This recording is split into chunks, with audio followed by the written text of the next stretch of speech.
Então, voltando ao seu pensamento. Nesse sentido, realmente, se adora uma pedra, aquela pedra é algo demoníaco. Por quê? Porque está no lugar de Deus, e Deus é ciumento. Por que que lá no Egito, lá no deserto, teve um problema com esqueci o nome do touro lá. O touro lá, o bezerro de ouro. Porque Deus resgata o povo, coloca o povo na trajetória do povo, e o povo deixa de amar Deus e constrói um bezerro de ouro. Então, para adorar o bezerro. E é isso que os autores que entenderam nessa passagem, é isso que aconteceu. Então é nesse sentido mesmo.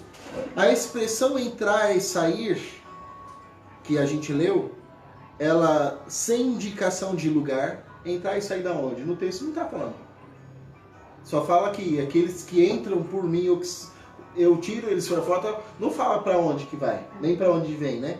Interessante, sem indicação de lugar, significa por si mesma a liberdade de qualquer um na vida ordinária, que é vida comum, corriqueira ou normal na nossa vida, né? Então, ou seja, significa por si mesma a liberdade de qualquer um que numa vida normal, sendo que a dupla temos uma totalidade. Essa totalidade vem de Yahvé. É do rebanho de Yahvé, é de Deus. É Jesus que dá a liberdade ao ser humano. E a gente viu isso no capítulo 8º e no capítulo 9 de João. Sobre a questão da liberdade. Aquele que me seguir vai ter a vida eterna, terá liberdade, que a gente já falou isso. Essa liberdade é dada por Jesus.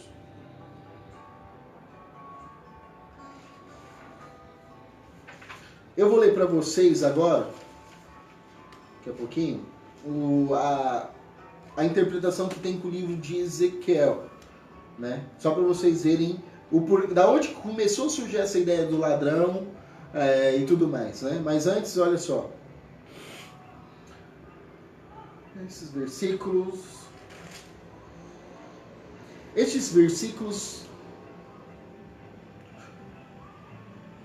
do 16, no capítulo 10, versículo 16, 17 e 18, tá? Esses versículos parecem interromper o desenvolvimento sobre o dom de si indicado no versículo 11, que culmina em 17 e 18, no versículo 17 e 18.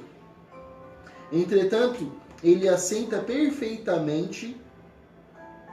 Vamos ler aí o 11. Leia o 11, vamos entender isso aqui. Quem pode ler para nós? Eu sou o bom pastor dá a sua vida pelas as ovelhas. E o 12 também? Leia 17 e 18. Por isso o Pai me ama, porque dou minha vida para tornar e a tomá-la. Por isso, 17. Por isso o Pai me ama, porque dou a minha vida para tornar a tomá-la. Ninguém me tira de mim, mas eu de mim mesmo a dou. Tenho poder para dar e poder para tornar a tomá-la. Esse mandamento é recebido de meu Pai. Isso. O que quer dizer aqui nessa explicação? Que do versículo 11, 17 e 18 parece que saiu um pouco fora. Mas o que ele quer dizer aqui? O bom pastor não diz respeito apenas ao pastor, mas também a todo momento às ovelhas. Esse versículo quer dizer das ovelhas, tá? Esse versículo vem falar do fruto universal que é a morte de Jesus. A morte de Jesus, resultado é a salvação das suas ovelhas. E aí é interessante que Jesus ele defende a ideia, que a gente já viu já no capítulo 8º, no 9º, e agora de novo no 10º, falar que ele dá livremente. É Jesus que dá a sua vida para a salvação. Nesse versículo aqui ficou muito claro que ele é o pastor, né? E ele dá a vida pelas ovelhas, ou seja, ele vai morrer para nossa vida, né? Vai dar sua própria vida para nossa salvação. Morrer para salvar, e nós somos as ovelhas. Exato. É aí que é interessante. Por que ele é um Deus ciumento? Porque mesmo com tudo isso, nós ainda colocamos crença em algumas outras coisas, em algumas outras pessoas, que não propriamente somente ele. Aí olha só que interessante, agora eu vou ler os versículos de Ezequiel 34 que eu vou ler para vocês. Eu vou falar o versículo, depois vocês podem ler direitinho, pode ler o capítulo todo, mas o versículo 7º, o 3º ao 5º. Então vamos lá. Ezequiel 34. Vocês depois peguem para ler tudo, que eu acho que é importante também. Mas os versículos que estão aqui maior ênfase para nosso estudo é o versículo 7º. Do 3 ao 5º. 22 e 27.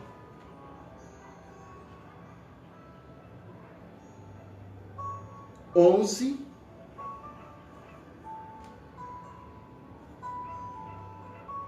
Do 13 ao 15.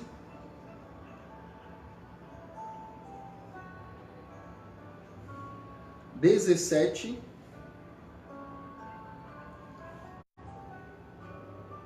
22, 23.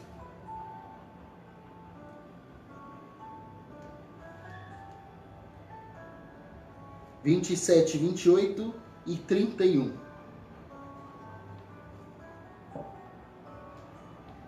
Por isso que eu falo, é melhor ler tudo, mas assim, os que tá em ênfase aqui são esses. E ver que ele ainda tirou da ordem para casar um pouco mais com essa explicação aqui, tá? O paralelo que vai dar, ó, eu vou ler e vou falar o versículo paralelo de João, tá? Para vocês entenderem. Por isso, ó pastores, ouvi a palavra do Senhor. Vós matais as reses mais gordas, mas não apacentais o rebanho.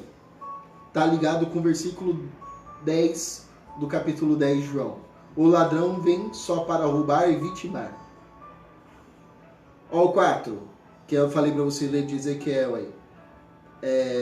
Não fortalecestes as ovelhas débeis, mas procurastes as que estavam e não procurastes as que estavam perdidas. Aí vem em seguida, no capítulo de João que a gente viu, né? Por a perder. O ladrão veio para roubar, matar, destruir e perder as ovelhas. Esse está em qual de João? Está no 10º, versículo 10º ainda de João. Olha o 5º de Ezequiel. E minhas ovelhas foram dispersadas por não terem pastor, e tomaram-se alimento de todos os animais selvagens do campo. No versículo 12 de João, e o lobo as dispersa. Tá vendo que interessante? Todo momento, é isso que eu falo, a Bíblia é uma grande colcha de retalho. O Antigo Testamento aponta para Jesus, o Novo Testamento já é Jesus feito e está apontando para ele próprio, né? Olha aqui que interessante. Seus chefes eram como lobos que roubam a sua presa para derramar seu sangue. E aí vem no 12 de João. Vê o lobo aproximar-se e foge. E o lobo as rouba. Vem para vitimizar, vem para pegar as ovelhas de Deus. Está em Ezequiel? Não, Ezequiel 22, 27, mas também em João 12. Por isso, diz o Senhor, eu mesmo irei buscar minhas ovelhas e cuidarei delas. Jesus presente. Que é ele falando, eu sou o bom pastor, eu sou a porta das ovelhas, eu... Né? Interessante que Jesus já falou que ele é o pão da vida. Ele é o pão, ele é o pastor, ele é a porta, ele é o caminho, ele é a vida, ele é a salvação. Jesus é tudo. Né? Eu as tirarei dentre todos os povos e as juntarei nos campos. Olha os povos reunidos. O povo que ouve a voz de Deus, de Jesus, e o aceita. Os cegos que deixam de ser cegos e começam a enxergar. eu tirarei dentre os povos e as juntarei, um só povo, um só rebanho, nos campos, e as introduzirei em sua terra, salvação. Eu as levarei para pastar em boas pastagens, vida eterna. E elas saberão que eu sou o Senhor. Eis que julgarei, eu salvarei as minhas ovelhas e suscitarei sobre elas o único pastor, Cristo. O meu servo Davi se tornará o seu pastor. Aqui está falando de Davi porque nós estamos em Ezequiel. Mas Jesus é descendência de Davi. Isso a gente vai ver, essa descendência de Davi, quando a gente for ver em Mateus. E elas ficarão estabelecidas na sua terra, na esperança da paz. E elas saberão que eu sou o Senhor. Nenhum dos animais da terra as devorarão. Vós sois minhas ovelhas, as ovelhas da minha pastagem. Eu sou o Senhor vosso Deus, disse o Senhor. Olha o livro de Ezequiel, aqui resumido, né, como eu disse, está faltando muita coisa do livro de Ezequiel, mas olha o resumo do livro de Ezequiel, olha o resumo do livro, capítulo 10 de João. Ezequiel aqui é uma profecia, é isso que vai acontecer. Em João, isso que já aconteceu. Já estava escrito antes de Jesus. Já estava escrito. Isso que é muito importante para a gente ir para o nosso conhecimento hoje. Agora eu vou ler todo o capítulo aqui do 10 também. Até parece não ser, né? Hã? Parece não ser, né? O quê? Tipo o Velho Testamento falando de Jesus assim, tem que acreditar em Deus também para acreditar que realmente é verdade. Como é que pode, né? Pois é. Mas é isso que eu falo, né? E é interessante que os judeus ainda estão esperando toda essa... Mas nós não estamos aqui para criticar os judeus, tudo, mas nós falamos judaísmo porque o judaísmo é a base de tudo isso que a gente está vendo. Então, qual que é o contexto histórico que deixou de ser histórico, mas é histórico e tal? Todo esse fato de que aconteceu com o povo de Israel. E olha, Jesus está aqui, mas o povo ainda não está enxergando exatamente isso. Aqui vai ficar mais claro, olha. O bom pastor. A primeira pergunta a abordar aqui é: por que essa passagem se encontra aqui? Primeira coisa que parece que ficou meio fora no capítulo 10. Exatamente por essa dimensão, né? Que é um fato não histórico, mas que está ali no meio da história, né? Só uma coisa que eu quero deixar também, que está aqui nesse livro, que eu não li. Esse é o último conflito com o povo de Israel, com os judeus. É no capítulo 10. Porque a partir do 11, Jesus já começa a entregar a sua vida. Aí a gente vai vendo isso agora mais pra frente, né? Quando a gente começar a estudar o 11, o 12, 13, enfim, a gente vai ver que o último conflito com o povo com os judeus, com o povo de Israel, de Jesus ali, é o capítulo 10. Tá? Então a partir do 11 pra frente, a gente já vai perceber que Jesus ele já começa a dar as indicações que, ó, tá chegando a minha hora. Vai chegar, opa, chegou, e a gente vai ver isso mais pra frente. Mas o último conflito foi o capítulo 10, que a gente termina hoje. Né? Então a primeira pergunta é abordar por que está aqui essa passagem. Ela se encontra aqui. Porque depois da história do homem cego de nascença, parece não haver nenhuma ligação entre o capítulo 9, 41 e 10, 1. Ao contrário, 10, 1 introduz de modo abrupto o tema de pastor. Totalmente inesperado, depois da matéria do capítulo 9, que a gente já viu. Essa dificuldade levou os biblistas a tentar mudar o capítulo 10. Isso já houve na história, tal, aquela briga de vamos mudar, tal. Então já houve essa tentativa, porque não se conseguia entender muito bem antes. Lembrando que hoje, por que a gente consegue entender com mais facilidade? Porque hoje a gente já tem mais material, né?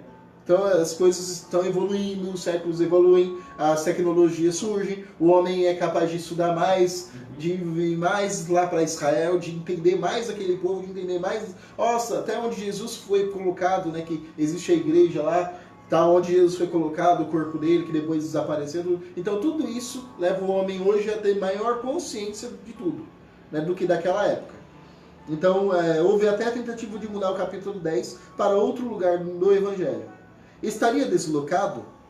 Contudo, não precisa ser provavelmente, e não é, a referência da cura do cego em 10:21. Liga o segmento do capítulo anterior. Lê o versículo 21 para a gente.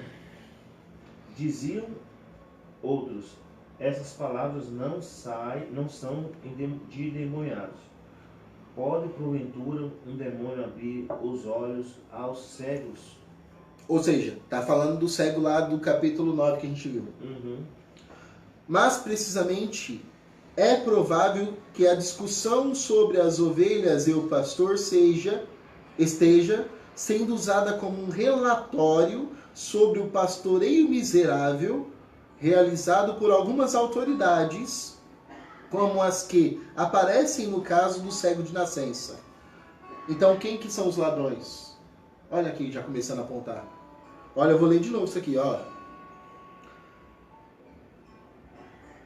Mais precisamente, é provável que a discussão sobre ovelhas e pastor esteja sendo usada como relatório sobre o pastoreio miserável realizado por autoridades como os que aparecem no caso do cego nascente. Aquelas autoridades lá do povo de Israel, que não é muito diferente das autoridades de muitos tempos da igreja primitiva, que não é muito diferente das autoridades da igreja atual que a gente vê por aí.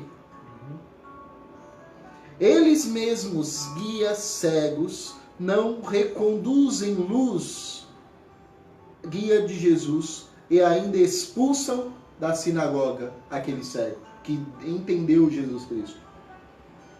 O porquê isso? Porque lembra do contexto histórico que eu falei? O que aconteceu? Muitos judeus tiveram que sair das sinagogas. E ao fato de sair da sinagoga, eles começaram a criar um novo movimento. Esse novo movimento, mais para frente, criou-se o nome de cristãos. E esses cristãos se formou igreja. E dessa igreja se formou igrejas. Esse é o contexto histórico, gente. Tá? Então, ou seja, olha só. Aqui, lembrando que João está se deparando com uma comunidade real, viva, onde está tudo acontecendo. Então todo esse rebuliço, expulsa a gente da sinagoga e tal, né? Hoje expulsa a gente da igreja, e tal, porque enxergou diferente, opa, esse já não serve para ser daqui do nosso pastoreio, né? É o que acontece. É meio político, né, senhor? Totalmente político. Mas olha como que isso acontece hoje, aconteceu antes e vai continuar acontecendo. Quem enxerga sempre vai ser tirado para fora. Sempre. Enxergou diferente, ó, você não serve para estar no nosso movimento. Você não serve para estar no nosso grupo. Você não serve para isso. Você não serve. Você não... Só porque a pessoa enxergou. É o que aconteceu comigo. Isso aconteceu e vai acontecer e vai continuar acontecendo. Isso vai para sempre, né? Por que com você não dá certo? Então, mas enfim, né? Olha só, o versículo 6 insiste que eles não entendem mesmo. Lê o versículo 6, por favor. Jesus disse essas parábolas, mas eles não entenderam o que dizia. Ou seja, o versículo 6 ressalta que aquele povo não está entendendo ainda a dimensão de Jesus. E muitas vezes o nosso povo... Parábola é o modo de usar esse texto do capítulo 10, né? Todo esse texto aqui, capítulo 10, é parábola. É uma parábola, mas é uma parábola que ao mesmo tempo é uma verdade. Por isso que eu falei aqui no começo, é complicado, mas agora acho que já está ficando claro, né? Eu acho que já está ficando mais claro para a gente entender. Ó, a percepção necessária de que ele escreve sobre Jesus, ele, no caso, os autores escrevem sobre Jesus, com o texto de Ezequiel 34, em mente é descritiva para a identificação do propósito do autor nessa altura. Ou seja, a gente já leu brevemente o capítulo 34, né? Resumido, mas agora vocês já viram que, opa, da onde? Está vindo lá de Ezequiel. Ou seja, por que eu estou falando isso? Porque essa briga que eu estou falando que acontece hoje, aconteceu lá no tempo 100 anos depois de Jesus, Aconteceu com Jesus quando ele estava, e acontecia lá em Ezequiel antes de Jesus, muitos anos antes.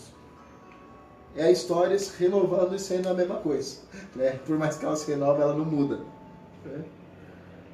Naquela passagem, Ezequiel falando a palavra de Deus, acusa as autoridades de seu tempo de terem se tornado pastores irresponsáveis e ladrões, apacentando a si mesmo, em vez de apacentar o rebanho. E olha, eu falo para vocês, eu já vi isso aqui dentro da igreja. Pastores que se apacentam, mas que deixam o rebanho morrer. Assim Deus tira o mau pastoreio deles e se tornaria ele mesmo pastor. Por isso que eu disse para o senhor ontem, aqui a gente entende por que a religião já não é mais útil. Porque olha só, assim Deus tiraria o pastoreio mau deles, desses pastores maus, e ele mesmo se tornaria o pastor. Jesus já é o pastor. Jesus já realizou esse milagre, esse sinal da salvação. Por fim, designaria outro pastor em seguimento da figura de Davi, que é o Jesus. João vê tudo isso se tornar verdade em Jesus. Deus tornou-se pastor em Jesus. Ele próprio, Messias, filho de Davi, é o pastor verdadeiro, né? A fidelidade de Jesus e de suas ovelhas e seu sacrifício por elas contrasta o fracasso das autoridades tirânicas cegas do capítulo 9. As metáforas são frequentes nesse versículo. Há as ovelhas identificadas facilmente como o rebanho de Jesus pretende levar para uma boa pastagem, versículo 9. E as que ele conhece pelo nome, que reconduzem a sua voz, que reconhecem a sua voz. As que ele pretende defender contra os ladrões e assaltantes. E que ele deseja reunir com todas as outras que, ouvindo sua voz, virão para o redil. Jesus realizará tudo isso porque é o bom pastor. Amado pelo Pai, porque se despoja própria vida pelas suas ovelhas. E este ato de abnegação total é dedicada, que é mencionada muitas vezes como o tema fundamental, aparecendo a primeira vez no versículo 11, quando o título do bom pastor é introduzido. Ocorre de novo nos versículos 15 e 17. E duas vezes no 18. Embora a metáfora pastor-ovelha fosse bem conhecida nas escrituras do Antigo Testamento, como em Ezequiel 34, esse despojamento da vida do pastor é algo novo. Nenhum pastor antes e hoje tem essa coragem que Jesus de morrer pelo outro. Eu já escutei muita pregação falar assim: você teria coragem de morrer, entregar sua vida por causa do seu irmão? E na hora da emoção a gente até fala, tem. Mas na hora que o negócio, se fosse para acontecer de verdade, Jesus ele podia ter corrido. E pode ver, tem várias passagens que eles iam pôr a mão de Jesus. E Jesus não morre, mas por quê? Porque ele fala, ainda não chegou a minha hora. Mas na hora que chegou, ele foi de livre vontade. Lembrando que Jesus não morreu simplesmente, vou morrer, assim, cometeu suicídio. Ele sofreu muito, né? As pessoas quando falam, vou morrer, mas espera aí, você quer sofrer igual Jesus sofreu? É função característica de Jesus que é bom pastor, em especial por causa do sacrifício voluntário de si mesmo. A última metáfora é a porta, no versículo 7 e 9. Também aplicada a Jesus. É ele que proporciona segurança ao rebanho, proibindo a entrada de ladrões, e também alimento, revelando boas pastagens. O fato de que as duas metáforas de pastor e de porta não coexistem facilmente pode ser sinal de que tiveram origens separadas, mas foram reunidas aqui para este capítulo. Ou seja, a metáfora de porta e a metáfora de bom pastor surgiu por vias diferentes, mas se encontram, e o autor aqui colocou no mesmo capítulo. Nesses versículos vemos mais duas das delações eu sou joaninas, seguidas de um substantivo. Jesus, que se identificou como eu sou o pão da vida, no capítulo 6, 35, 41, 51, e eu sou a luz do mundo, capítulo 8, 12, 9, 5, agora diz, eu sou a porta das ovelhas, eu sou o bom pastor. Como Jesus, a revelação do Verbo encarnado do Pai, reconhecemos nessas características pessoais do Senhor os mesmos traços dedicados ao Pai. Ou seja, Jesus é tudo. Não há outro mediador, não há autossalvação. Em Jesus já cessou as religiões, por mais que nós criamos religiões para apontar para Jesus, mas Jesus, ele é o cume de tudo. Na verdade, Jesus é um exemplo, um espelho para nós, né? E o Espírito também, né? E quando a gente é invocado, a gente tem, busca ele ajuda, além dele agir, né? Ele dá aquilo que a gente precisa, da paz. É isso aí, gente. Capítulo 10 quer dizer tudo isso aqui. Você imagina, você acredita que Jesus age constantemente? Ele nunca para. Aquele que aclama? Aquele que aclama e aquele que não aclama. Jesus é aquele que está ali todo momento. Na vida de todo mundo. Mesmo quando a gente não quer aceitar ele. Mesmo quando a gente está ali negando ele. Às vezes ele está aí quietinho, no silêncio, mas ele está ali do nosso lado. Quando a gente clama, ele não atende. Não é que ele não atende. É que a gente queria que fosse do nosso jeito, mas nem sempre tem que ser do nosso jeito. O problema é esse, que nós aprendemos com a religião, hoje em dia, infelizmente, a fazer barganha ou tentar barganha. Ah, a gente aprendeu isso. E hoje em dia, qual que é o... Se você vê toda religião é igual, todos. Eu falo no meio cristão. As religiões cristãs. E até mesmo algumas outras que não são. Qual que é o objetivo? Você tem que conquistar de Deus aquele benefício que você tanto quer. Mas é errado assim. Eu quero conquistar de Deus aquilo que Ele queira me dar. Esse é o mais correto, era assim que era para ser.